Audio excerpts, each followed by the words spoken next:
तो स्वागत है दोस्तों आप सभी को भोजपुरी न्यूज़ चैनल पर। इस प्रभु के सारे का रिकॉर्ड मिलता रहेगा। तो बात करें आज के गाने की, तो आज एक सारेगामा से बहुत ही अच्छा गाना निकला है जिसका नाम है नारियल, जिसके राइटर हैं पवन पांडे जी और सिंगर हैं खेसारी भी है और शिल्पी राज।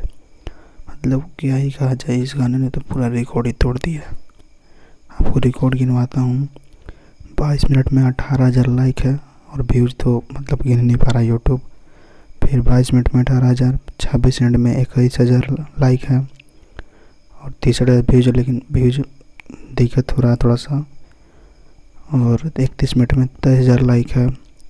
उसके बाद है मेरे कहने से 44 से 40 मिनट का व्यूज होगा।